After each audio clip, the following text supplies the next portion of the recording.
Please follow us in the Pledge of Allegiance, Commissioner Ware. I pledge allegiance to the flag of the United States of America and to the republic for which it stands, one nation, under God, indivisible, with liberty and justice for all. Commissioner Ledoux. I salute the flag of the state of Mexico and see a symbol of perfect friendship among united cultures. Thank you, Commissioners.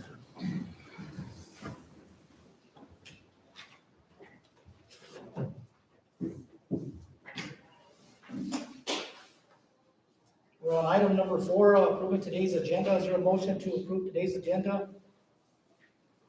Mr. Chairman, I'll make a motion to approve today's agenda as presented. Second. Okay, we have a motion and a second. Let's do a roll call vote. Commissioner Ware? Yes. Commissioner Ledoux? Yes. Chairman Fernandez? Yes. Item number 5, approve regular meeting minutes for October 11th, 2022. And I had a conversation as of yesterday. There was one correction or mistake on the minutes, and Dr. Retta yesterday said she took care of them, so we went over them and that's been done.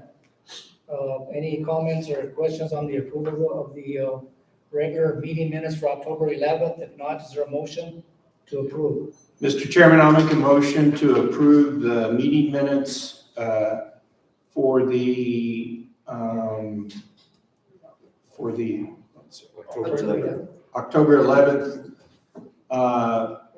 meeting and as presented to the commission. Okay, is there a second? I can't remember that motion. Too long. I'll second that motion, and Mr. Chairman, I just wanted, just for the record, I know that I was not here at that meeting, but I did review the minutes and they seem to be in order.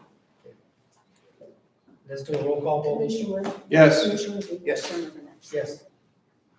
Item number 6, recognize visitors, and before we recognize the visitors here, welcome everyone to our meeting this morning. And please mute your cell phone if you have one with you. I'd appreciate it. So we'll start here on my left. Jonah?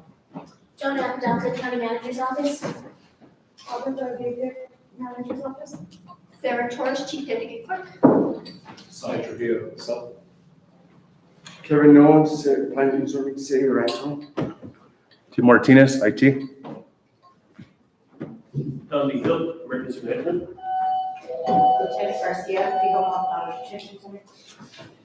Ordered Virginia Slade, Legal Knowledge Detention Center. Danielle Avila, Manager's Office. Robert Thompson, Road Department. Glenn Stevens, Road Department. Tina Colangelo, County Manager's Office. Roger Smith, Colfax Gazette. Amadeo Soto, IT.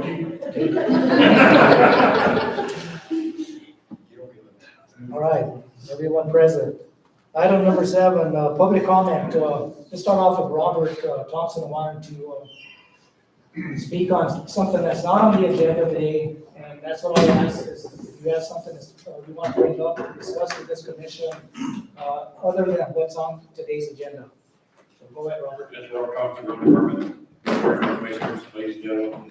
I was asked to come forth and talk, there's a property up in the Angel Fire area, a subdivision called Ice Mountain. The gentleman that owns it would like it to be accepted for county maintained roads. I brought a report and I gave it to Commissioner Weir, since it's his area, a report from 2007 when prior road superintendent Leo Park checked it out. And as of them reports, it does not meet the minimum specifications that's in Appendix H. The culverts that on record there are 18 inch and they're supposed to be 24. The depth of the material is anywhere from 2 to 6 inches in different areas, which is supposed to be 4 inch minimum. And the percentage rate, I still have to go check them in, but I guess there's a couple that is in question. We're only allowed a 15% grade, like Retro Pass is a 6%. We're allowed a 15% grade for 1,000 people. And so with that, it don't meet specs. So I wanted to bring this forward so you'll be knowing where we're at. So, and I gave the copy to Commissioner Weir to give to so he can visit with the gentleman, and Glenn Stevens and myself will be going here in the next week or so to recheck some of this stuff and check the percentage of grades and stuff. So just wanted you guys to know what was going on there. Mr. Chairman, I do want to say that there is, because of this housing boom that we have realized in Moreno Valley over the past 2 years, there is some growth going on up there. We actually had 3 new subdivisions that are opened up. One of them's not really new, it's been around, but it was never developed.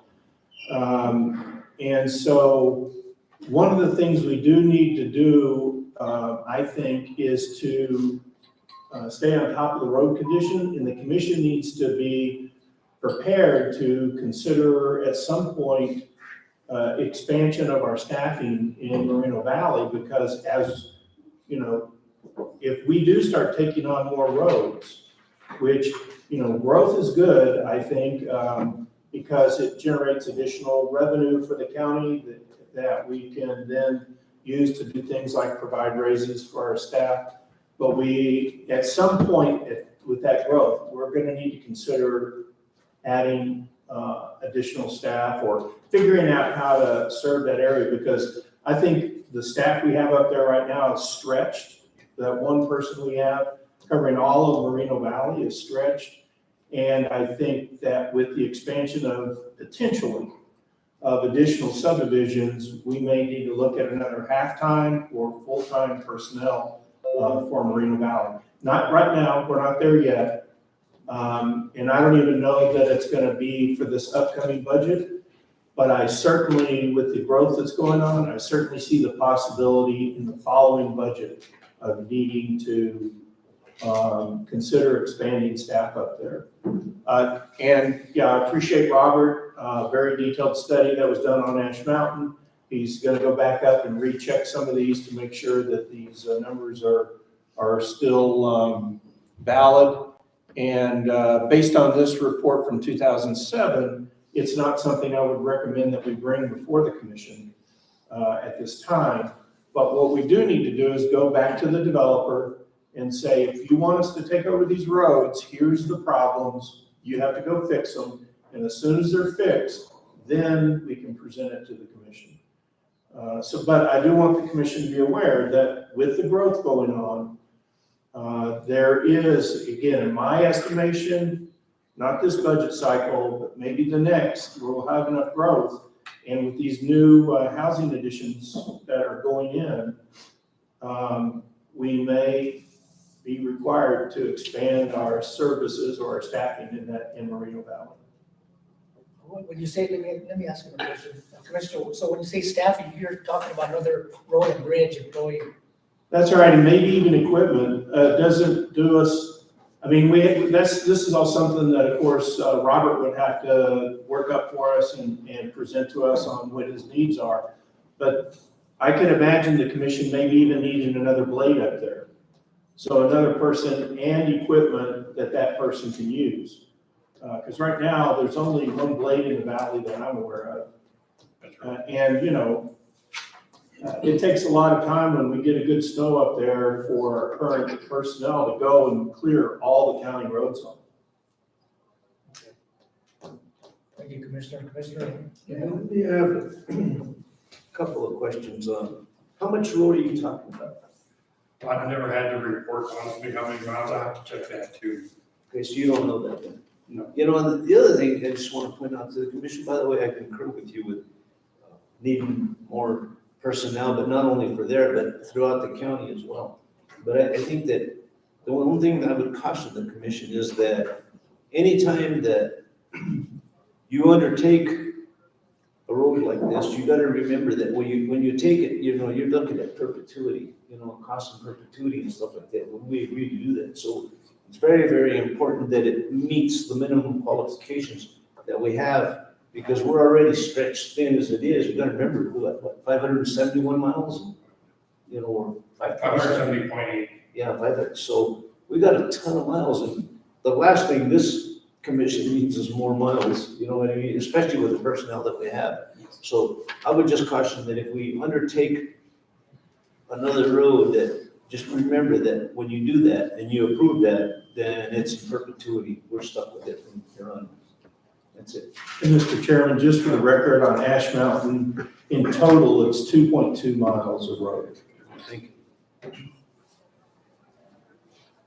That's all I have, Mr. Chairman. Thank you, Commissioner. Yeah, those are the things that we as commissioners run into more than anything. If it's not bridges, it's roads. We get a lot of calls on roads, we get calls on private roads wanting the county to take over those roads. And I've gone out there and looked at some of them for Robert. You know, that's one thing that I would suggest to the commission and, you know, possibly any new commissioners coming in is, I think that the first thing that needs to be done is you need to get out there and look at some of these roads. I've been out there 2 or 3 times with Robert and not only because people have approached Robert as and Glenn, to go out there and say, we want our road graded. Well, come to find out, it doesn't even belong to the county. But they want it graded, they want the county to take over. And that happens quite a bit. And in almost 8 years that I've been a commissioner, that's probably been the number one issue that people have is we want our roads graded. But of course, as Robert has mentioned, there's, I guess, under the state guidelines, you know, the road has to be a certain width. There has to be culverts put in, not by us. There has to be a certain amount of material on the road, not by the county. So, you know, we're faced with, you know, those types of issues and people just don't understand that, you know, the budget for this county is very small. The amount of people that we have that work on the road and bridge are very small. You know, we don't have a large amount of workers. And a lot of the workers that we have are way up in age. They're older than me, and I'm 67. They're in their 70s. They're still working for the county. So we're going to lose a couple of those workers here at some point. And we need to, you know, I'm going to be gone in a couple of months. So I think the new commission or this commission, and the county manager, we need to, you know, put some kind of a plan together to make sure that you know, we won't lose sight of what is going on here, because we are going to lose some employees. And we need to make sure, and I stress this because a lot of these roads are bus routes. And we need to make sure that those buses are able to get to those roads. And I'll give you another example. You know, we got that $950,000 for a grant that Robert talked with the state through that ICIP. You know, we put in so many projects.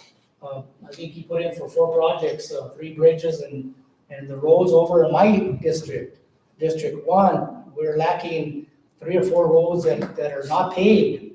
The rest of them are paved.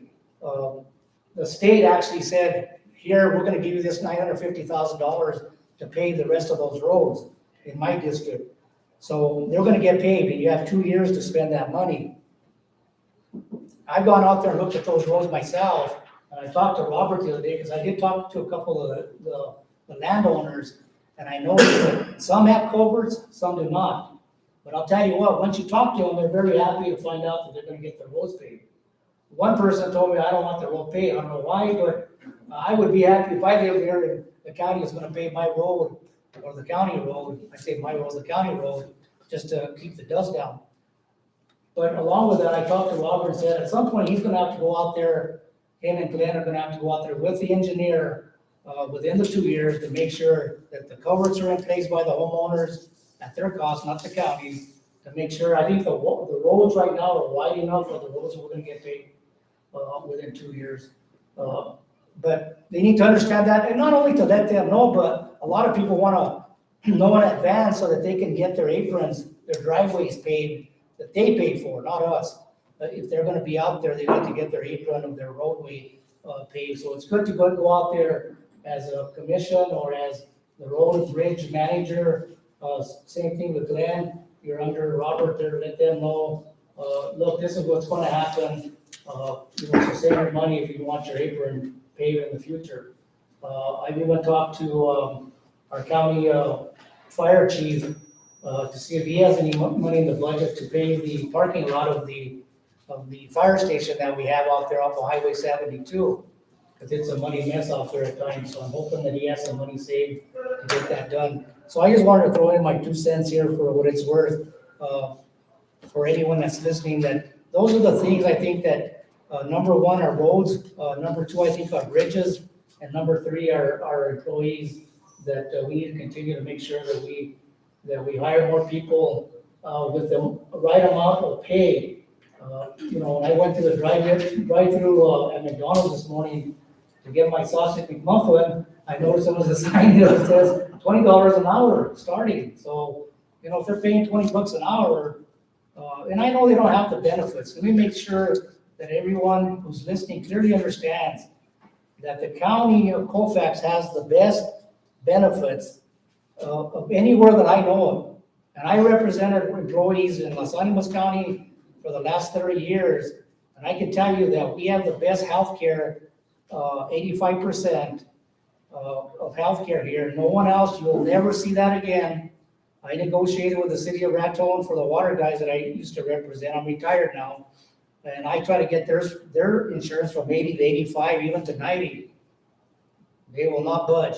So what we have here in the county for 85-15 healthcare and the amount of holidays and everything else that we have a heck of a deal here for our employees, I believe. I truly believe that the only thing that I would like to see in the future is the fact that we need to up the, and I talked to Monty about this many times, we need to up the pay scale, not only for the new hires, because if we don't do that, we're not gonna get people in here, especially for the road and bridge. Because I hear this all the time that, we got this guy that applied, that guy that applied, and then once they find out what the pay is per hour, we lose them. We can't do that anymore. We definitely have to do something here, commissioners, to make sure that we get these people hired, especially people with experience, and especially people with CDL licenses that have them in hand, and those are the kind of people that we need to get hired here. And I would like to see the commission at some point, work with the county manager to make sure that happens. So with that, I'll ask if the commission has any other questions. Monty, any comments that maybe you want to bring up, or? No, I absolutely agree with the chairman as far as our employees. I believe employees are our most valuable asset, and I think we need to treat them that way. I do know we've got raises for like the sheriff's office and the jail. We've upped some of the raises, and based on your directive, I'm currently working with Jonah right now, and she's just provided me a very comprehensive salary survey, and in recent months to kind of address some of the challenges that I think not only Colfax County is facing, but the whole nation with the worker shortage. And we have increased starting salaries, and when you do that, you can rapidly get people in. But then it creates another challenge that now we have employees that have been working with the county for maybe a decade or two. And they started at a low salary, and now we have new people coming in making just about the same amount that they are. So right now, that's what Jonah and I are working on, is trying to bring that middle area of people that have been loyal and true and hanging in there and working for the county for like I said, a decade or more. And so we're looking at how we can increase that and reward those individuals. So I absolutely agree with everything you say, and I think that we'll continue to move forward in a positive way with the salaries. And once again, it's not only getting somebody, but it's retaining them. And even I talked to Robert and Glenn, and your words are absolutely correct about a CDL. And I think we're actually looking at increasing that in order to get people in here. Robert just had exactly what you said just within the last couple of days. Had somebody come in and they look like a very potential candidate, good candidate. And as soon as they heard what the pay was, left. So we are currently and actively working to increase that as we speak. Any other comments or questions? Robert, any other comments? Thank you very much. And I believe that the next person, I'm sorry. If I may, I just want to give you guys an update on the voters that we've had so far. We had our first mobile voting in Angel Fire, and we stayed pretty steady throughout the day. We had 117 voters. Our next mobile voting, we will go to Eagle Nest on Thursday, and our hours are from 10 to 4. Cimarron will be on Friday, and Springer will be on Saturday. So Sarah and I will have it out and about. So in Angel Fire, we had a total of 117 voters, and yesterday at 5 o'clock here in the office, we had 324. So we're staying pretty steady. We do have several absentee ballots that are still out, but How many? absentee ballots that are still out, I'm gonna say around 400. And we've received, I think, about 150 back, 150-ish. So we're staying pretty steady in the office. So that 150, is that counted with the 324? No. That's just 324 that have actually come in here and voted? Have come in here and voted, and the other 150, 175 are absentee ballots that, absentee board will open. How do those numbers compare with past? I'm seeing About regular? about regular, in 2022 for the general election, we had a whole bunch more, but that was at the height of COVID and whatnot. So we're staying pretty steady with those. So I think we're gonna balance out those as we have in the past. Thank you. Mr. Chairman, I just want to make sure that the commission, I know the commission knows this, but that our constituents understand that this mobile voting is something that the county clerk and the commission does as a convenience for our constituents to help them vote. It's not a requirement to do mobile voting. But we do think it's an important thing to do, and now that the COVID is basically over as far as the scares go, we're happy to get back to a solid mobile voting schedule. And again, this is something that Colfax County chooses to do to help promote the vote. In our, because we have such a large geographic area. And we know that it can be challenging to come to Raton when you live in Black Lake or when you live in Abbott to vote early. And a lot of people can't vote on election day, unfortunately. That said, I do also appreciate that our county clerk pays really close attention to the absentee ballots. I do have concerns about the absentee ballots being a source of voting that is maybe not proper. I'm trying to think of a nice word to use. But I also know, in talking with Rayetta, that it is something that she does give very special attention to, and I feel confident in the accuracy and security of the voting system here in Colfax County. So Rayetta, thank you. Thank you so much. And, like I've said in the past, Sarah and I give up our weekends to be able to bring this out to the voters. It's an honor to get out there, and we do have fun visiting with people out in the county. So thank you guys for. Mention that you can't register the date. Actually, they can. So we do have same-day voter registration going on here in the office. But at mobile voting, we do not have the capability to do the same-day voter registration because the office is closed. So mobile voting is just strictly for people that are registered. Okay. Thank you. Thank you guys so much. As you can see that we didn't get a microphone this morning. We only gave them to the most important people. I'm just kidding. Just kidding. Just kidding, man. Are you saying the windy people? Was it have more hair? Yeah. Full of what? Full of hot air. Full of hot hair? Thank you guys. Thanks, Randall. Tom, you have a report you want to give us? Yes, sir.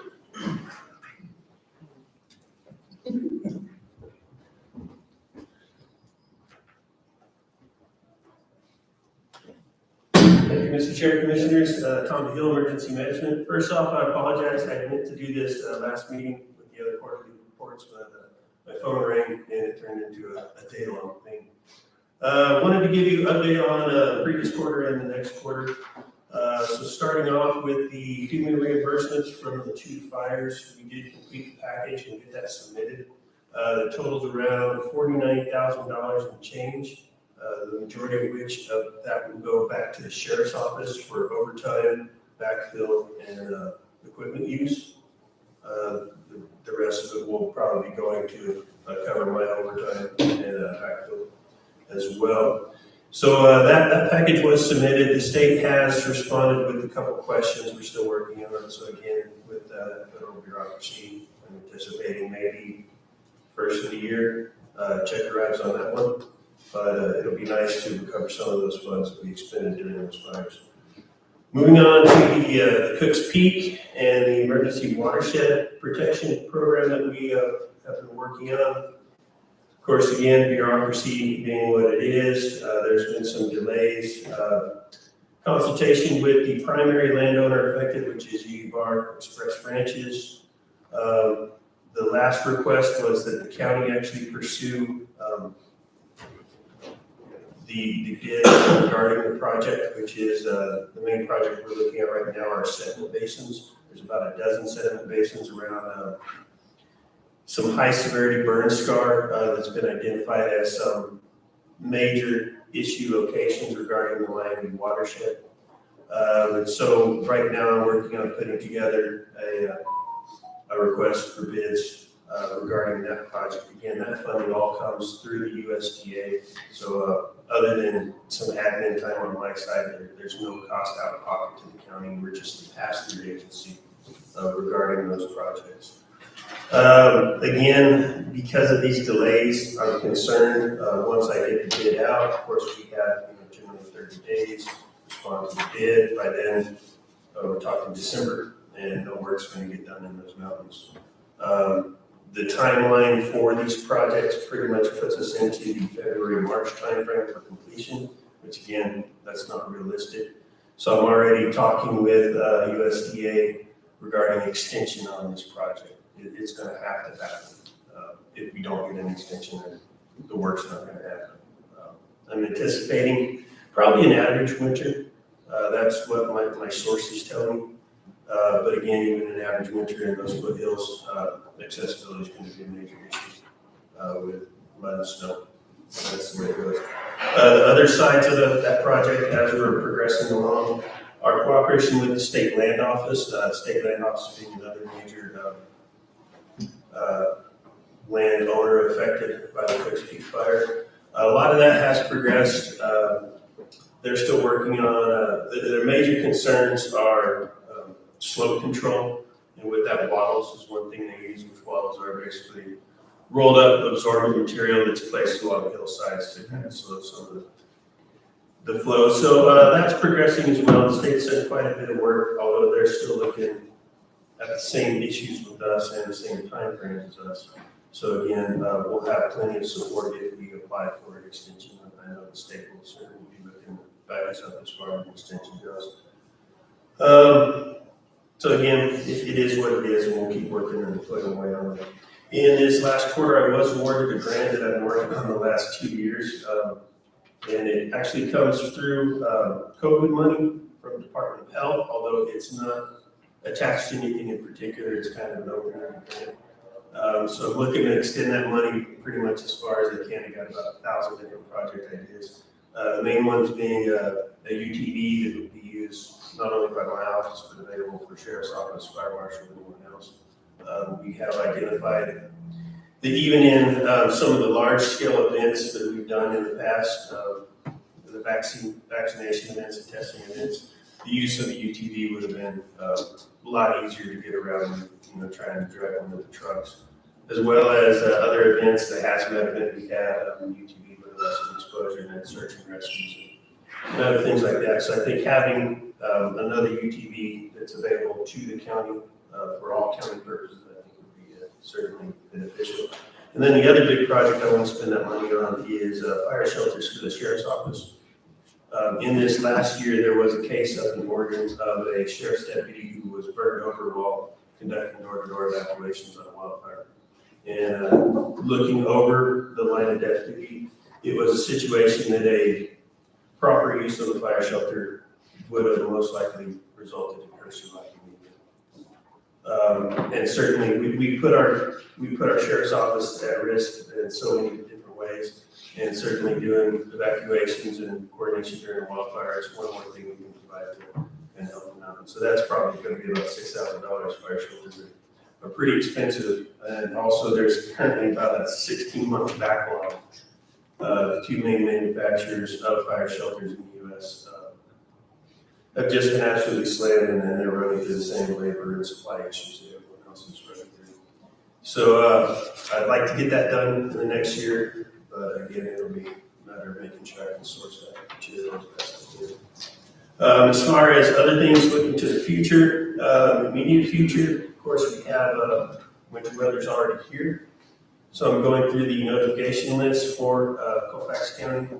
So as far as snow delays, snow cancellations, and those other things, we can make sure that that list is updated. In fact, most of the department heads have probably received an email from me or will be receiving an email from me, so we can make sure that that list is current and up to date. With winter weather, of course, the other big job that I have is if we do have any massive snowstorms, will be sheltering options. And again, our major partner for sheltering in the county is City of Raton. We discuss constantly regarding our situation with that, and we're on the same page as far as if we have the need to open a shelter, we'll have that proper ability. As far as also freeing up some of that grant money, I want to get a second trailer. That way we can, I do have one trailer where I can support the shelter out of with cots and blankets and that sort of thing. But again, one shelter only goes so, or one trailer only goes so far. And certainly we could have multiple events spread out throughout the county, and we've seen that in the past. So again, that's the kind of planning that we keep looking for in the future. And then one of the other bigger things, if your memories go back to pre-COVID, we worked on a large-scale exercise with the waste isolation pilot plant and it was going to be a combined hazardous material, radiological, mass casualty type event, bringing in both state and federal partners. It's going to be pretty big. We're expecting anywhere in the neighborhood of 500 to 600 participants in this event. But a good chance to stretch our legs as far as responding to a major event. That was delayed due to COVID, and then last year there was talk of maybe trying to squeeze it in again, and that didn't happen. But again, we're now having talks again with our state and federal partners about bringing that up. That's probably another year and a half timeline. So we're talking maybe 23, possibly 24 for having that event.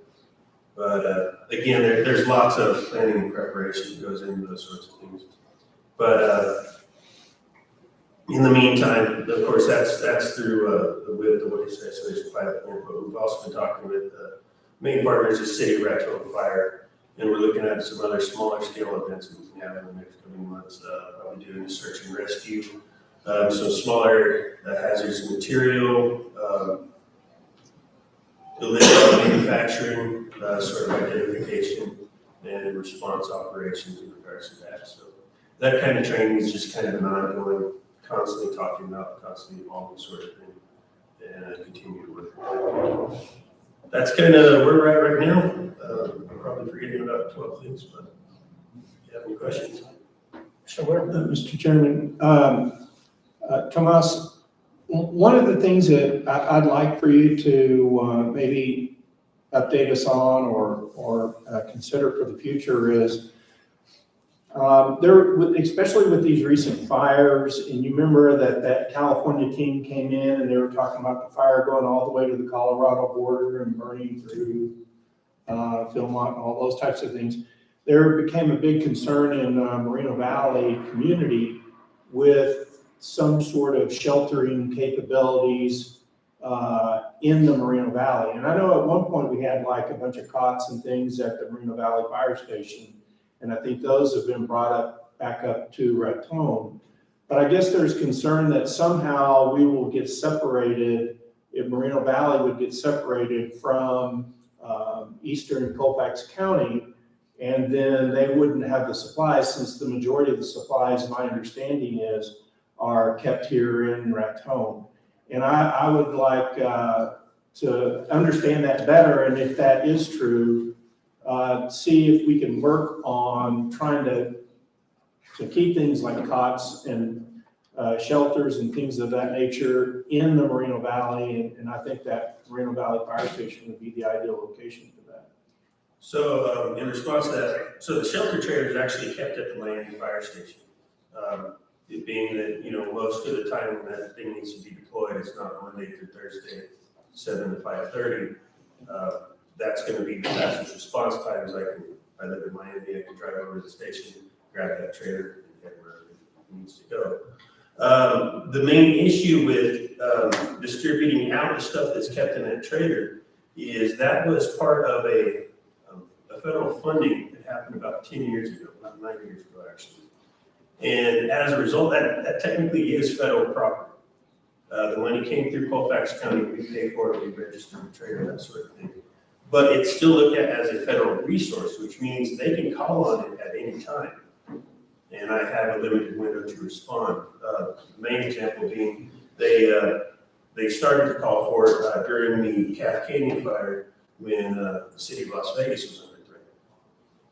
And I actually had some of those beds that were set at the old rec center in Springer, and I had to make a mad dash over there. And luckily, Mayor Lopez was able to meet me over there and get me inside the building so we could get those out. In the end, they didn't call for it, so we were able to keep on to it. And that's the problem is with that trailer, the feds can call for it, and I certainly, if they took it, I have no expectation we may or may not get it back.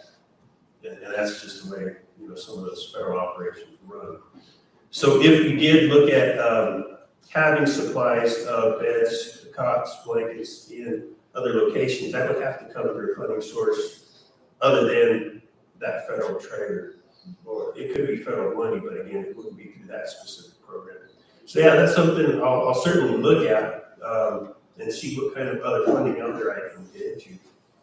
But yeah, certainly any support I could get from communities as far as donations of beds and supplies like that, that would be the second option to look at. Mr. Chairman, Tomas, if you want to do a campaign up there, I think there is a large constituency that would support that.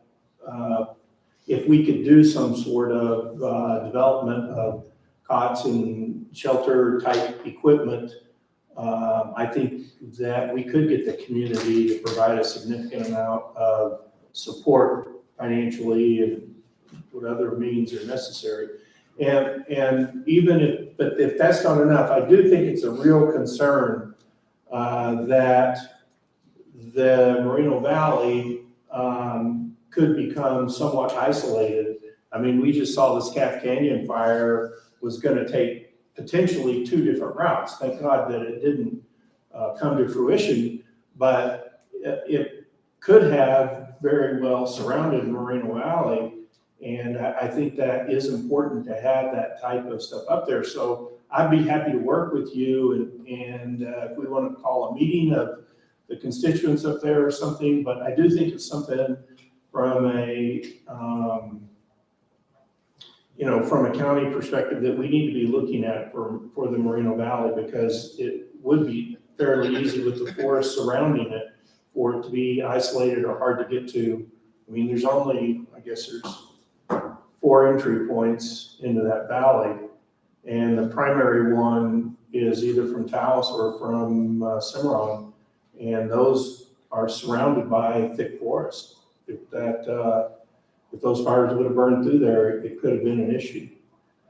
And especially if, we go to do, some people are not able to evacuate all the way, and, there's all kinds of scenarios that could happen. And I just think it would be important for public safety to have those kind of resources available in the valley itself. Actually, now that I recall, there are actually about a dozen cots at the Moreno Valley Station right now, at Monteverdi Station. They're cots that I found in other zones. Okay, because I was told that there was a dozen cots there, but that they were taken out The just ones before the fire. that goes back to the December 15th wind event. into the cots up there from that federal allocation, in anticipation of the folks that were without heat, if they needed to come down to the station and warm up. That was the event that I recall. There were some folks that were upset and I removed those a month later. But then during the fire, there was another dozen that I took up there to support the sheriff's office if they needed places to bunk out in their station. And those I got from another source, and I'm deciding to leave them up there. Okay, so will they remain up there? Yeah, my intention is Okay, that I wasn't will aware of stay that. up there right now. Thank you. Commissioner, do you have any questions? No, thank you for your report. I just have one. So you were talking about the work that's gonna take place up there with these settlement ponds? Mhm. How do you advertise the bids for that? It will go through the same bid process that we use. And so once the bid is approved by the commission, because under the contract, it still goes through our procurement process, then we'll advertise those out in the not local, but regional newspapers as well. All right. Thank you. County manager, you have any questions?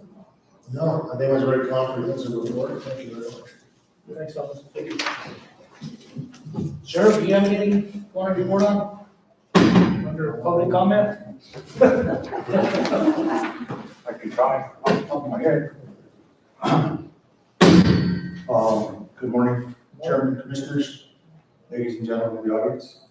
From the wind event that we had, the repeater work and tower work has been completed and the roof has been completed at the top of the country knot, so that is back in operation. I've been in communication with the representative from NMC. He's actually cutting the checks to get that taken care of, so we did get that work completed. In fact, the last commission meeting, I was up on top of the mountain overseeing the project, so that is done. The sheriff's office, we still have one position that we need to fill, but we have got some recruits. So we're doing better there. I've got one that's going to be graduating the academy in about 3 weeks. I have one that just finished the field training program, and I have another one that's about halfway through. And we have a brand new deputy that is actually going through his firearms training today. He just started on the 16th. So we're still advertising, we're still trying to get one more position filled. We have not had any applications in a while. I spoke with Commissioner Ledoux yesterday. Of course, he's seen the circus over there with the jury trials, and there are multiple jury trials scheduled for the remainder of the year. And they're trying to do at least 4 weeks, or 4 a week every month, I believe, through December, and I think they were gonna add a couple more. And that's just for district court, so we're staying busy with all of that. The Judicial District has launched a pilot program with that scheduling order. That scheduling order has severely impacted the sheriff's office with transports and court security. And we're still having to still transport and do stuff in magistrate court. So there's going to be an upcoming meeting with some of the Supreme Court justices to try to work through some of the issues that we're having with scheduling, because the smaller agencies are having a hard time meeting some of those mandates due to manpower. That program was adopted out of the Second Judicial District, where they have sheriff's offices of 350 guys. So there's some stuff that we're trying to get worked out to address those issues better. Along with what Tom was saying, we now have a drone program. I have 2 certified drone pilots that we can use for search and rescue, executing search warrants. That is the only drone program, I believe, north of Saturday that state police has, so we have that to offer now in the northeast part of Colfax County, so that is up and running. We're working on a grant. I have a meeting scheduled with Monty and Jonah on November 1st to go over how we can use that funding to either hire new hires. And I will be putting on the next agenda whenever we decide what that date's going to be. They've now sent out an amendment to that agreement, which can now be used for retention. We just need to figure out exactly how we can use that funding. So I'll have a report for that at the next commission meeting, how we're going to do that. Was there a time frame yet to? So we have 3 years. The first year is 100%, I believe the second year is 50%, and then the third year is 25%. Initially, when you all approved it, it was only for the hiring of up to 4 new deputies, based on, I think it's 68 in House Bill 2. There's a retention piece in there that they left out, so that's the amendment to that agreement that you approved. So now we have to figure out how we can use that money. We have, we just received 1 unit with a patrol car, so we're gonna be getting that outfitted whenever the parts and supplies show up. There's shortages across the country that Tom was mentioning, everybody's talked about. So we have cars, but we don't have nothing to put in them to make them into police cars. We're still waiting on equipment, we're still waiting on radios to show up. So we'll have some vehicles from last year's capital outlay. I don't think they released the grant funding on that yet. So we're working on those. That's all I have. Questions? Any questions, comments from the commission? Thank you. Thank you for the updates. Thank you, Sheriff. Thanks, Leonard. I think that drone schooling that you guys got will come in handy. I mean, I seen it where I thought last year there was an incident up at the camping area in Soda Pocket, and they were looking for somebody up there. That would have been the perfect place to fly a drone up there to see who that person was. So I'm glad to hear that you guys are trained in that, and that you have at least 2 people trained in that. So Yes. you never know when you might need it. So, Yeah, that's one of the reasons with Philmont, with Vaudreuil, we get calls, especially now during hunting season and stuff like that, we'll get lost.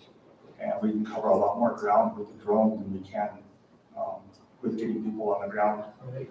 And search and rescue in the state, we have to go through state police and be out there with that drone, and they have about a 30-minute flight time for that.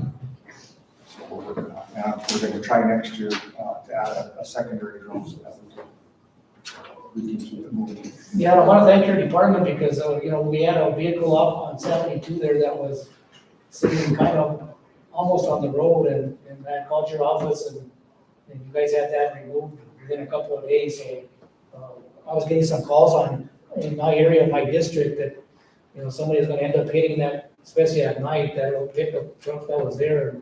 And I'm glad you guys got that thing hauled off. So thank you for doing that. Yes, sir. All right. Anybody else have any under public comment out there? Going once, going twice, hearing none? All right. Let's move on to item number 8. Discuss and approve the indigent care claim.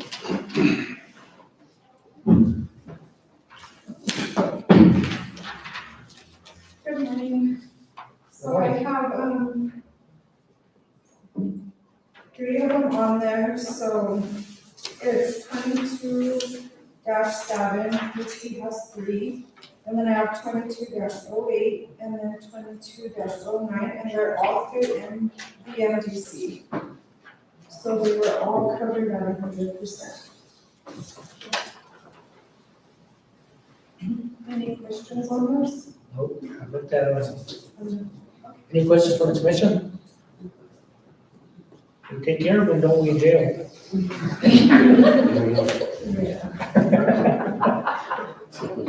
I would make a motion, we approve the indigent report as presented. Is there a second? All right, we have a motion and a second to approve the indigent care for the month of October as reported. Commissioner Yes. Commissioner Rivera. Yes. Chairman Fernandez. Yes. Thank you. Thank you. Okay, thank you. Yeah, I have just one thing, I really like your individual report, so thank you very much. You're welcome. Thank you. Thanks, Tabitha. You're welcome. All right, we're on item number 10, presentation from Kevin Nolan, City of Raton Planning and Zoning Officer.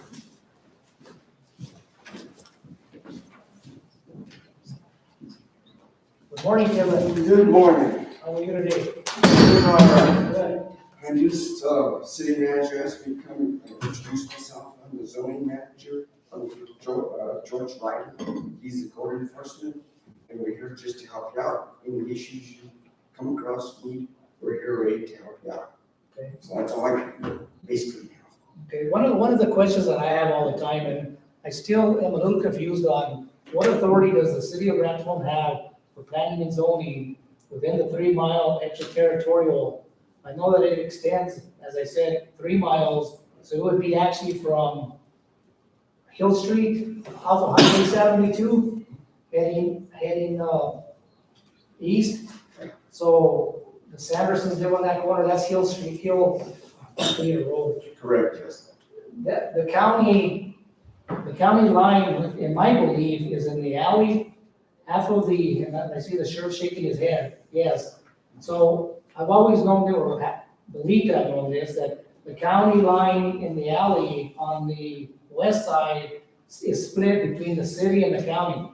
So is it true that the city has jurisdiction from the county line 3 miles out? 3 miles out, yeah, 3 mile radius all the way around the city of Raton.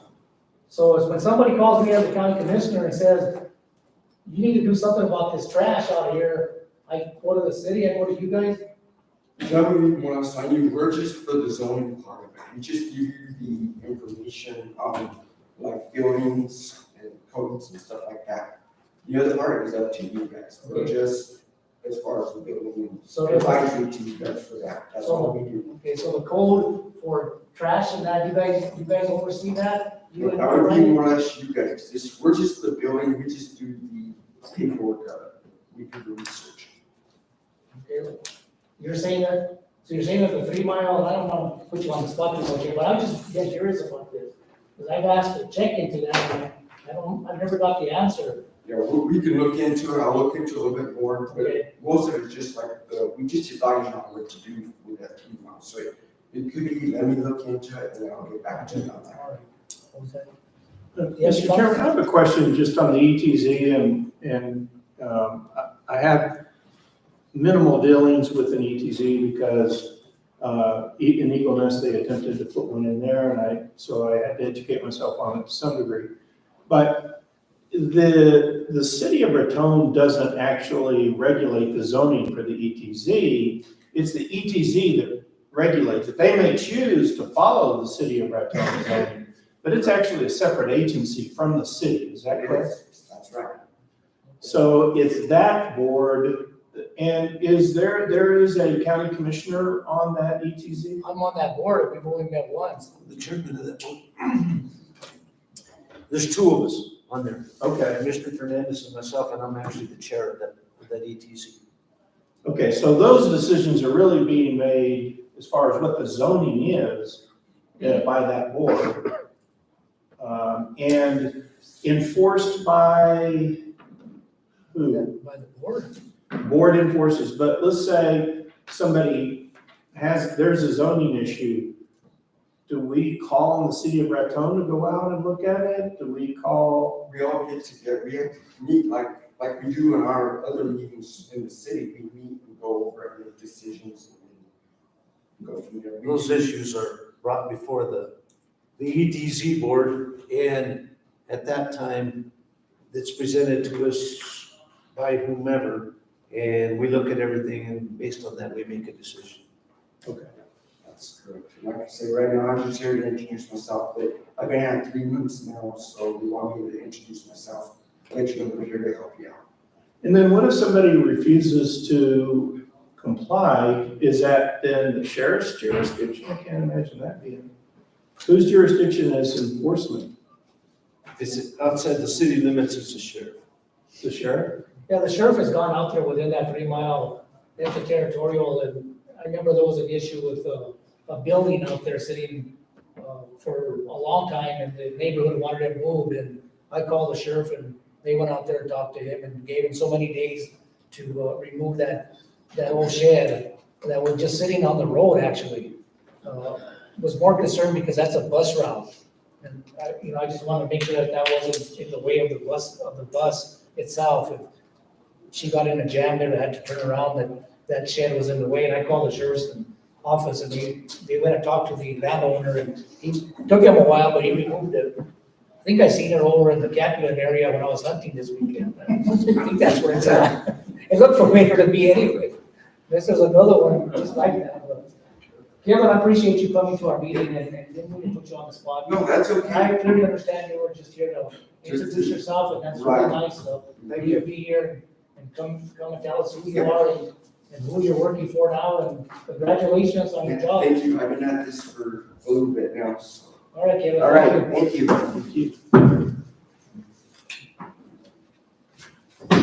All right, item number 10, discuss and take action on the cancellation of the RFB request for bid number 2022-04.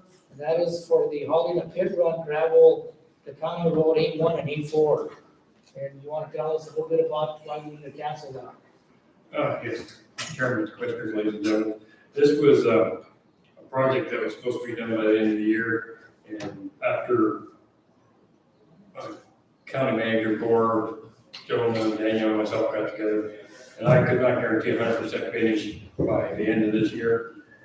It was going to postpone the project or do away with it, but I contacted District Board and explained the situation that I've been short for a year now, so they gave us an extension for a year now to go back and bring this project, keep this project going. So in the meeting in November, I already have the resolutions typed up and ready for you to sign.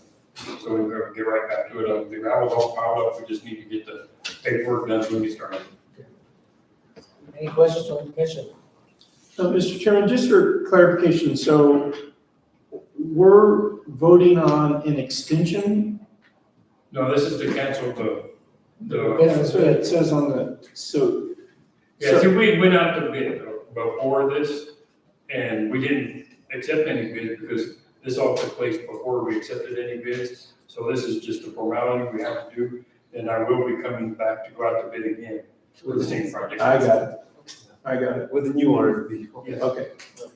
Thank you. Mr. Chairman, I would move that we cancel RFB 2020-04. Okay, is there a second? Second? Let's do a roll call vote. Commissioner Brennan? Yes. Commissioner Dugan? Yes. Chairman Hernandez? Yes. Thank you, Ron. Item number 11, discuss and take action on the November and December 2022 meeting dates. As you all know, it's kind of historic that we only have one meeting in November and one meeting in December. Would you all like to have more meetings than just one in November and December, or November and December? You want to have more than one? Or you want to just stick with the one? Mr. Chairman, I think we should continue with past practices. I mean, we always have the option of calling a special meeting if we need to. I agree with that, Mr. Chairman. I agree with Commissioner Ledoux's comments. Then just keep in mind that in November, we're going to have a special meeting to canvass the votes after the election. Right. So. Yeah. Coming up. And Mr. Chairman, I currently have on my calendar that our commission meeting for November is on the 15th. Is that what we have scheduled? I think so. Tuesday. It's a Tuesday.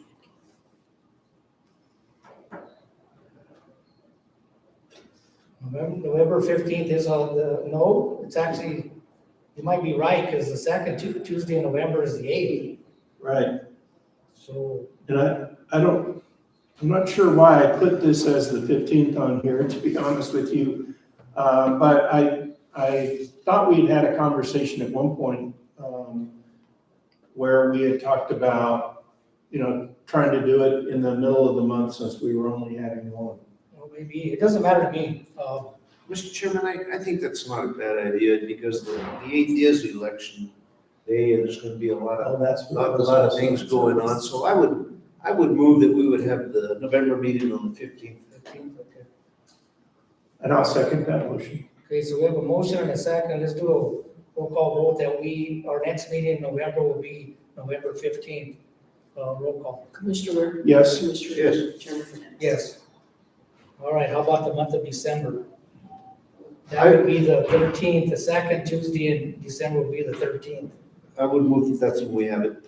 Okay, is there a second on that? I'll second. Okay, so do a roll call vote. Commissioner Ware? Yes. Commissioner Dugan? Yes. Chairman Hernandez? Yes, So December 15th. so November November 15th 15th, December and 13th December 13th will be our last two meetings of the for year. the year of 2022. And canvas will. The canvas will have to be Immediately. after or? Can we do it on the 15th as well? The following week? No, the 15th will be fine, but will it be before the regular meeting or after the regular meeting? Well, it's up to you. You want it done before, anytime after the 8th. Well, no, the 15th will be fine for us. No. What time do you want? You One Um, at 8:30? 8:30, will that work for you guys? 8:30? Yes, Let's do it. Let's do the Kansas City at 8:30 and the regular meeting at 9. Okay, Kansas on the 15th at 8:30. One of you guys will send out those notices for us people that forget, right? thank you. I always like to take those down because I forget too. So, okay, Thank you, guys. so November 15th is our regular meeting, but we will start early at 8:30 to do the canvas of the road. Yes. And then December 13th will be our last meeting for 2022. Item number 12, Commissioner's docket. Commissioner Weir.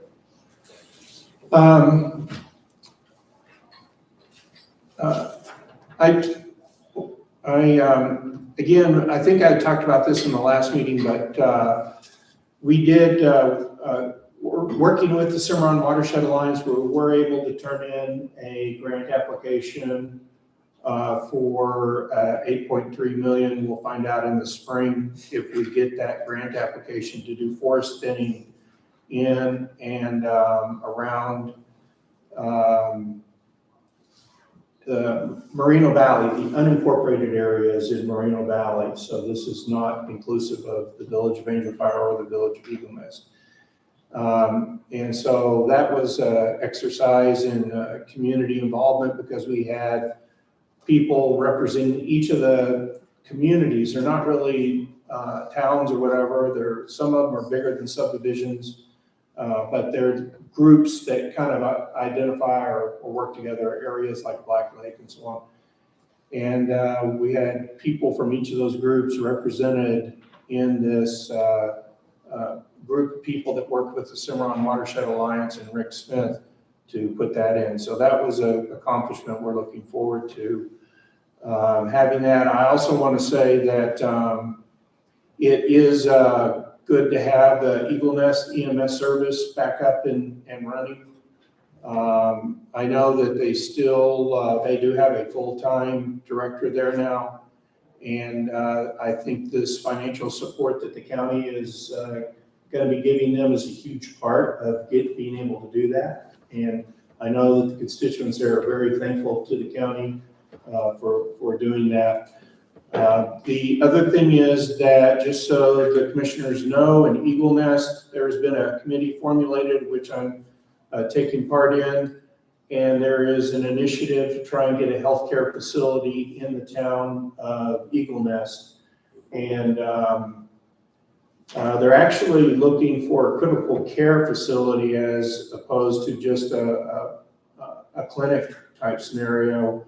And we have involvement from both North Central Economic Development. We have involvement from Kit Carson, from people in Taos County as well, Red River, because it would be a facility that actually located in Eagle Nest, even though the population is low there, it is a central location. Technically, it would actually be closer than MCNC is to Cimarron. That somebody could go for critical care. I know you'd be going through the canyon, so the timing difference may be similar, but mileage-wise, it would be closer and could serve that community. So it's in its initial stages. We are having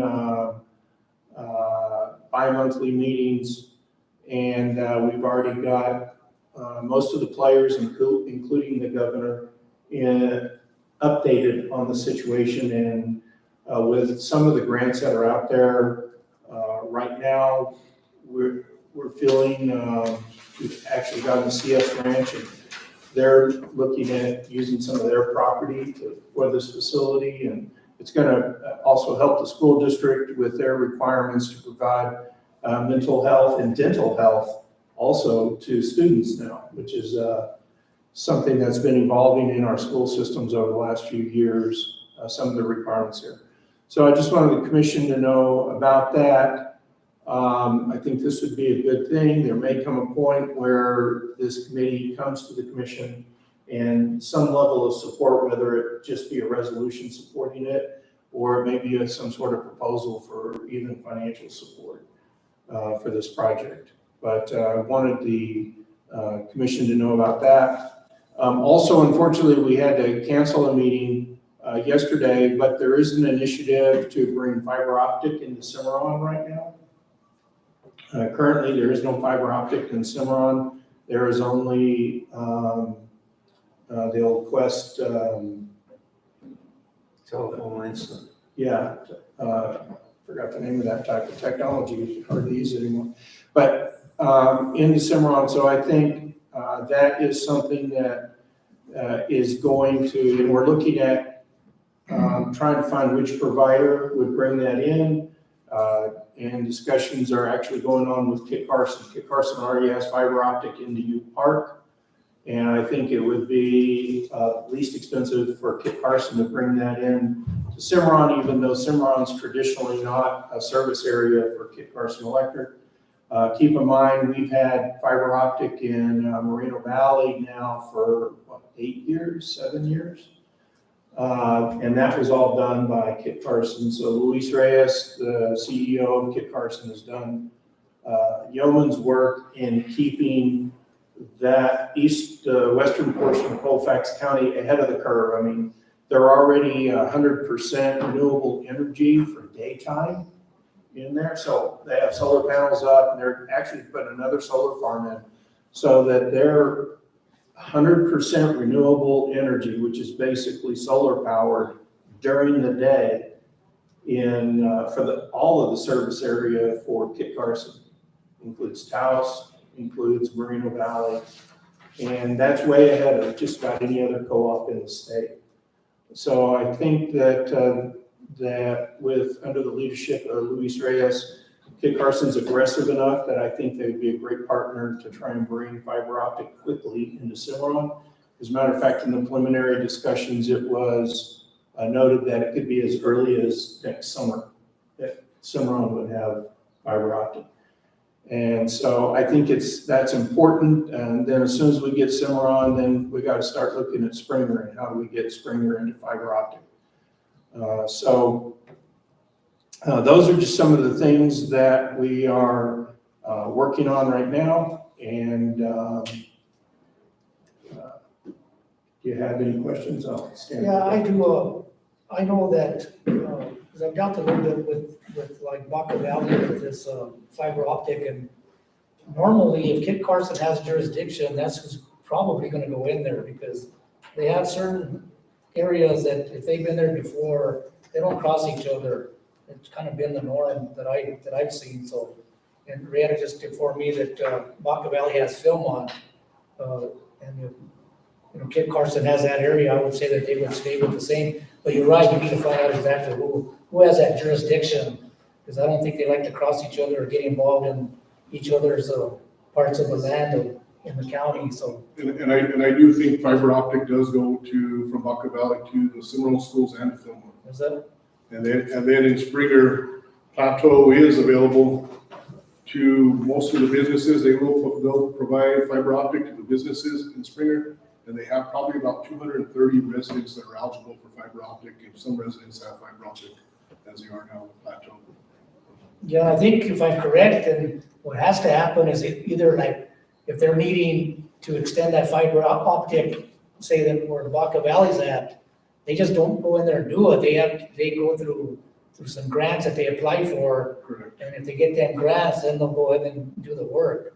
So there's a lot of. And I've talked to Plateau as far as fiber optic and trying to get it to all the residents in Springer. And it comes down to funding, federal funding, and right now it's not cost effective for them to go to every house. So they really need the funding from the government in order to branch out to those that ain't eligible right now. So in Moreno Valley, when it was originally put in, there were grants received by Kit Carson that allowed it to go. You had to sign up, and you had 2 years to get it implemented, but it's actually free to come to your house. I know I had that done to my house in Angel Park. After that 2-year grant period ran out, then you had to pay to bring it off the main line. So They had taken it down virtually every street in Angel Fire, but you had to pay to get it from the street to your house, because in Angel Fire, everything's underground. It's not above ground like you have in other parts of Colfax County. And that, digging that ditch and running it to your house, depending upon how close you were to the road, could be $3,000. And so there wasn't a lot of movement once the free connection to your house was. Well, Kit Carson now has obtained additional grants that, again, it's making it free to get to your house. So kind of like what you're talking about, that's the big challenge, is you can bring it into the school, it's running one line, you're running it on telephone poles into the school, but getting it to each house can be quite expensive. And so, again, we're in the preliminary discussions, but there's been some application for additional grants, and some grants already obtained where they can get it here and get it to a certain number of houses anyhow, at no cost to the consumer. Yeah, I think the FCC gets involved in that, the Federal Communications Commission.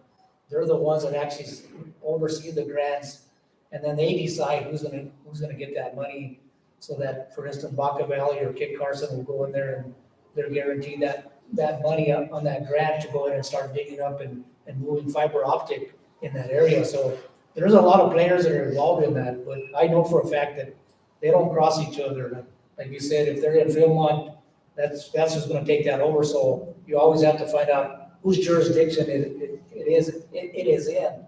So there's a lot to that, but thank you for that information. So I didn't know that Springer had fiber optic there, or close to having fiber optic for the town of Springer. So Now if we can just get cell phone reception there. Need a tower somewhere there,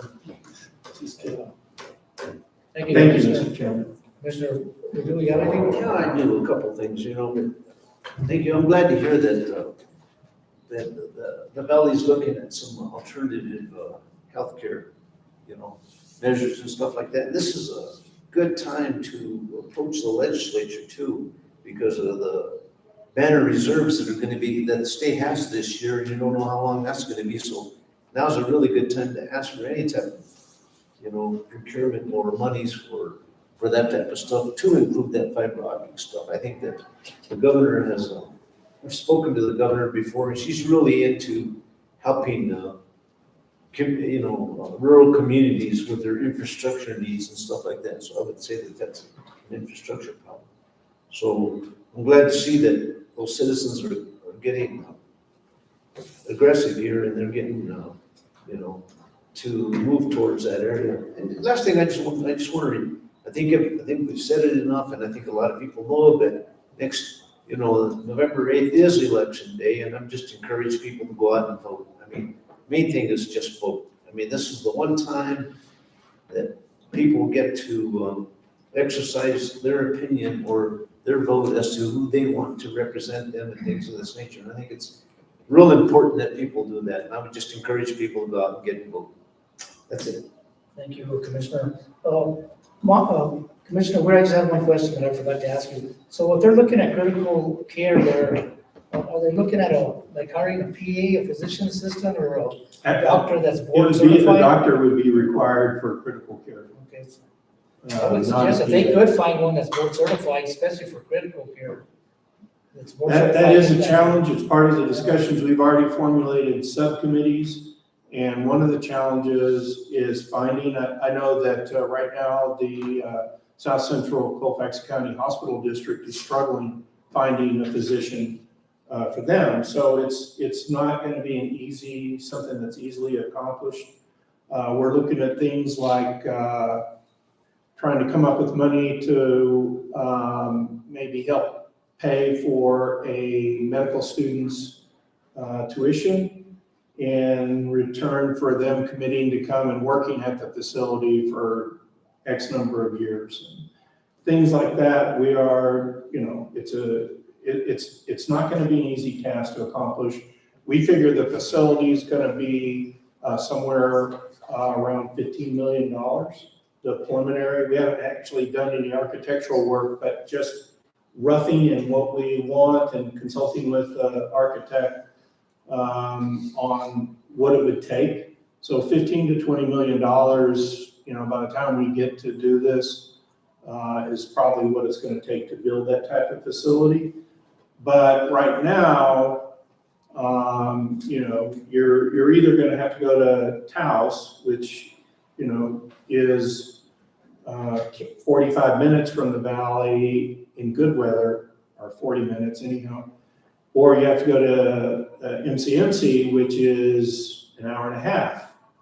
And just to get critical care, that's not like, you're not talking about surgeries and anything. You're talking about, if you broke a leg and you need some help right away, or you're having a heart attack and you need help right away, you're at least 40 minutes from a hospital. And that's something, I've done some personal polling. This was several years ago when people move into the valley, and why do they leave? And they usually buy property in their 50s, come to retire about the time they get to 80, because their medical situation is, become such that they're not close to these types of facilities. They sell and they move. And I think that for our community would benefit greatly if we had a facility like this that would allow people the comfort level and provide the type of critical care that's needed for people to live their lives out in Moreno Valley instead of having to move because of lack of close medical care.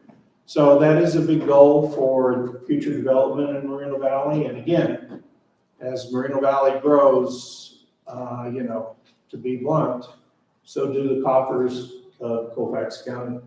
So it's going to benefit us all. Thank you both for your report. The only thing that I have is, last week I attended a NERPO meeting. NERPO is when we all get together with different counties,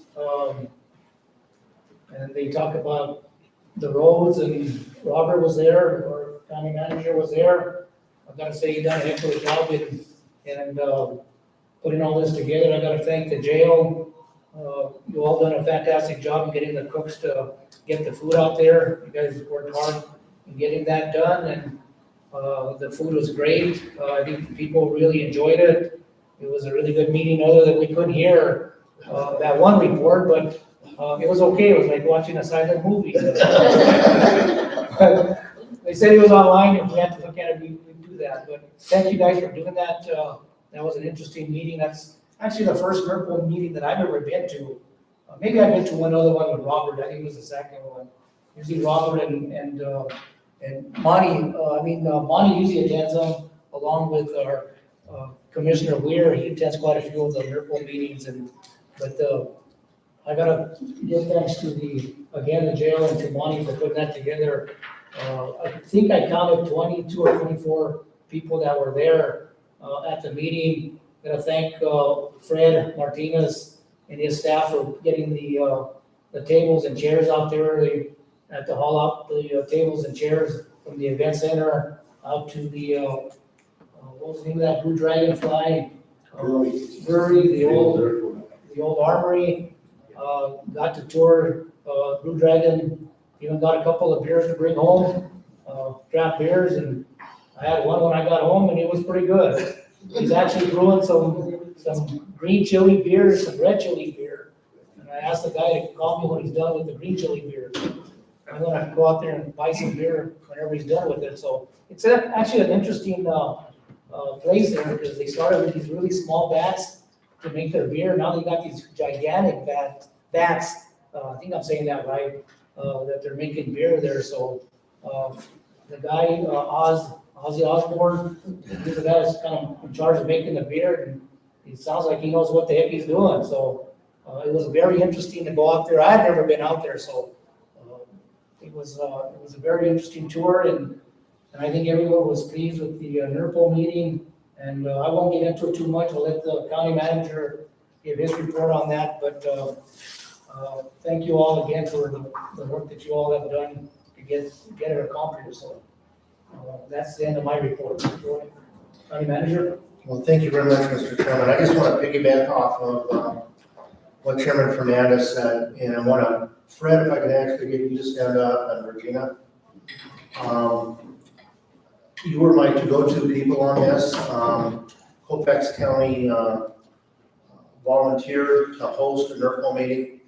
And one of the good things about this is we actually showcased a local business, and I think they were very appreciative of that. I had asked Warden Slade and Director Martinez to help with this, and as you've already said, the warden had the kitchen manager prepare chicken Alfredo. And I worked with Grow Raton, local organization here as well, and was advised about going to a local lady. She only advertises on Facebook. Her name is Caitlin. We had some of the best, I'm going to say, donuts, filled donuts that I've ever eaten. They were absolutely delicious. They were more like cream puffs. They were more like cream puffs, big ones. The meal that the jail provided was exceptional. I received just an incredible amount of compliments. One of the things that Warden Slade did was even take out tablecloths. I got candy dishes set up, and I have, in my career, I think at this meeting, I had more people coming up and complimenting Colfax County on the planning, the food, the pastries, and I know that our local business out there was extremely happy that we actually showcased their business. We also, after the meeting concluded, I think we had 10 people that stayed that actually took a tour of the Blue Dragonfly Brewery. And we're very impressed with some of the, I know he collects Harley Davidson motorcycles and things, so it was a very, very positive event. And Warden and Fred, please, I just want to express my thanks to you. When I reached out to you, we were both eager and ready to perform this. It took work. It took a lot of work to grab tables and chairs and haul them out there, and then return them. It took a lot of work, preparation to prepare the meal. And please forward my sincere thanks and appreciation to Hank, our kitchen manager, because he just did a fantastic job. And I just wanted to honor you guys today and thank you for the work you did on that. Continuing on, we are working on trying to finish up some of the grants that we had from the airport. When we started looking into some of the issues at the airport, we found that there had been grant money put aside for all kinds of different things, and they were nearing their expiration date. And so myself, Jonah, Scott, the new airport manager, and Mike Stovine have been working diligently to spend those monies within the recommended time and to get a lot of work done. And so far, we've actually accomplished that, and then we're actually getting some refunds back in from the federal government and stuff like that as we close those grants out. I just got word this morning from Scott. One of the biggest challenges we had out there is there have been 20 years of growth with tree growth around the runway. And according to FAA regulations, you can't have anything higher than the runway that goes out for 250 feet. And with this excessive growth, we were in violation of that FAA regulation. I'm happy to report to the commission today that Scott was able to go through the procurement process and find some folks that have totally eliminated all that growth. And when Robert and I went out there, I think we shot pictures, and I sent you guys on the commission pictures, but it was substantial growth. And it was huge trees and everything else. And it went for about a quarter of a mile. So as of today, it has all been leveled and removed. And so we continue to move forward on that. As far as the airport, we are still in negotiation with the Angel Flyer Resort to have them take over operation. Once again, I think the commission is in favor of this. I have a meeting with the airport advisory folks, and which at the last commission meeting, we should have a quorum because the commission approved me to be on the board along with Jeff Carr, the mayor of Eagle Nest. And I think that was really a good meeting. The airport advisory group are right on board with the commission. We are all in total agreement that the best outcome for that airport is to get professional management, and that the professional management could do a much better job than county government. And as stated before, we've been working on this for about 40 years and have never made a profit on the airport. So we're all working together. The county attorney did provide some kind of a worksheet, which I turned over to the airport manager and the advisory group. And so we're looking at trying to complete that, where we can actually extend the time, the procurement time, for around 20 years. That's the goal and that's the focus, so that the resort can come in and any capital improvement plans that they make, they can hopefully be able to profit from that with a longer time frame. So we're still actively engaged with that. I still think that is the best outcome we can do, and I think Chairman Fernandez kind of assigning me to that task was a really good thing. And I think once again, if we can actually operate that airport the way that it's supposed to be operated, it's an incredible asset. I think that we can once again kind of piggybacking off what Commissioner Ware said. The outcome is going to be to grow the Angel Flyer area community, and the outcome is going to be to grow the Eagle Nest area. I mean, that's a no-brainer. So we'll continue to move forward with that endeavor. We also are right in the middle of an audit, and so I want to commend staff from the manager's office. Anytime you have an audit, it's and especially with recent events, we are doing, I would say, probably one of the most detailed audits at this point that the county's ever gone through. And that's a good thing. We need to be doing that. But it does take effort on part of the staff, and we've all had to divide up different responsibilities in order to meet the deadlines and the requirements. So I just want to thank my staff and the manager's office. It's crucial. This is a lot of hard work in the middle of doing your normal day-to-day work. So thank you very much. And other than that, that's about all I have to report, Mr. Chairman. Thank you, County Manager. Any questions for the County Manager? See, no, let me say one thing before we adjourn. Kevin, if you would let Scott Berry know that our next meeting is on November 15th. Okay. I believe that that's gonna be on the agenda for that meeting. He's gonna do a presentation just to let the commission know.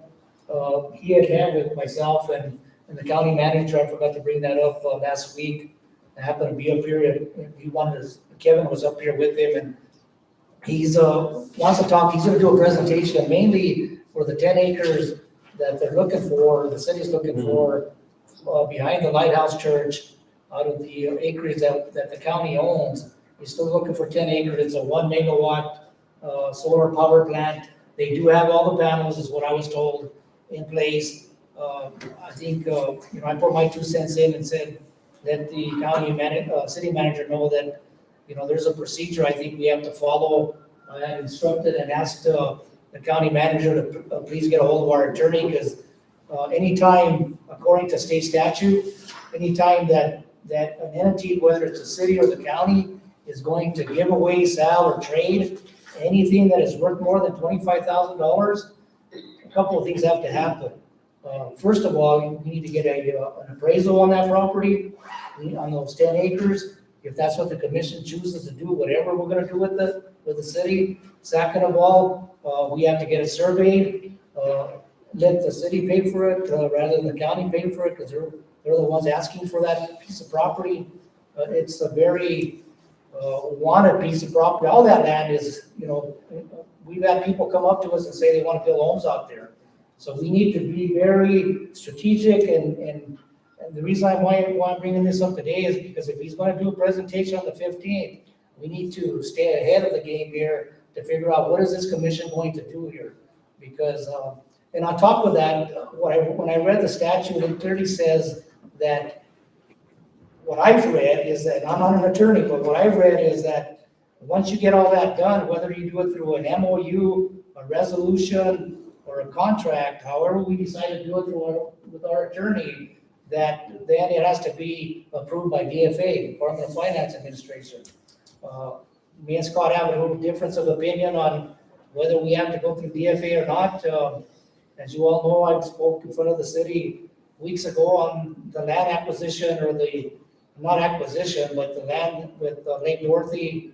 I guess you could say I raised a little cane up there because I felt that they were taking land away from people like myself, who's a hiker and a biker, and I always thought that they should have done a resolution or taken in front of a vote of the taxpayers of the city of Raton. That didn't happen, but anyway, I think the county needs to make sure, we as commissioners need to make sure, along with the county manager, that it's done correctly, because whether we sell, lease, or whatever we're gonna do with those 10 acres, the city needs one of the things that I informed Scott months ago, and I informed him this week again, is whether we do it through an MOU or a resolution.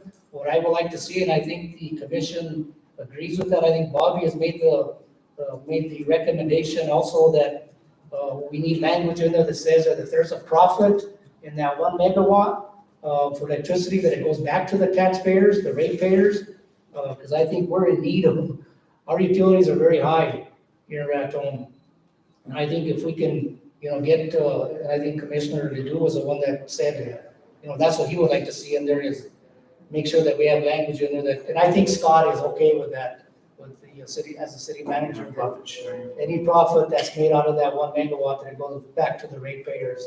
I don't remember if he said, I think he said it was like 5%, possibly 5%, could possibly go back to the ratepayers. So anything that, that we can get is good. So I forgot to bring that up, and I apologize, but I want to make sure that the board, make sure that we're ready for that for next meeting on the 15th. So other than that, I'm sorry, go ahead. First of all, just in confirmation, recently the electric fees rates for Kit Carson went down approximately 5%. This was just about 2 months ago. And it was because of the solar panels that they have strategically placed throughout their district, and they're 100%. So it is a money saving, mainly because of the grant support you get from the federal government to do it. If you had to pay for it on your own, it probably wouldn't be saving that much money.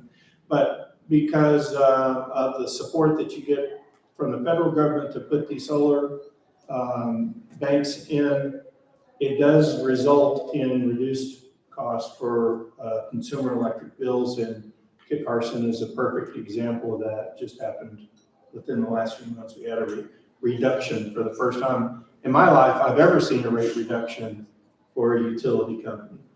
So. Yeah, and I know the city has that, because I questioned that. Why don't you guys put it out here? Because if you go off of Highway 72 on the south side of the highway, not too far out from Hill Street that we talked about earlier, that's the old dump where the city owns. If you remember that, Bobby, as a city commissioner. But the problem with that is whenever you have a dump site like that, there's restrictions where you just can't put pylons down in the ground because of the environmental rules. So it would cost a fortune to actually put a cement pad out there. So that's why they're asking to look at some acreage that the county owns. And how many acres do we have out there that the bank gave us? 237, I think. Somewhere in that area. It keeps changing a little bit. I think from what Scott had said in the meeting that we had, they're coming in, I think, with an estimate of 211. So it's about a little bit less than what we thought we had. But I think they probably put a little bit more effort into looking, redoing everything. And as you all know, that land is where the balloon rally is held, and 'cause we've had ranchers come up to us and ask us to lease that part of that, where, you know, horses are scared to death of balloons and make too much noise. So we don't wanna do that, we don't wanna get horses in there either, and, you know, disrupt the balloon rally that we have here every year, so. There's a lot of things I think people need to take into consideration and realize that this commission, we look into things more than what people think we do. We're a little bit smarter than what we look, I think. If that makes any sense. But, having said that, I'll ask for a motion to adjourn. So, okay. That's second. I was just gonna make a quick comment. Go ahead. As far as going through DFA for the transfer, the rules are different when you're transferring from a government agency, from a state agency to another state agency. So we may not be required, they're not quite as stringent as they are if we were selling the land, Well, as I which said, would requare DFA. we just want the attorney to make sure we're doing things right. So that's what we're paying big bucks for, and I'm having a blast being a county commissioner, and we'll have a roll call vote to adjourn. Commissioner Weber, Yes. Commissioner Rodet, Chairman. Yes. Meeting adjourned. Thank you all for coming. Word, thank you for the seminars. We'll have you on. Yes.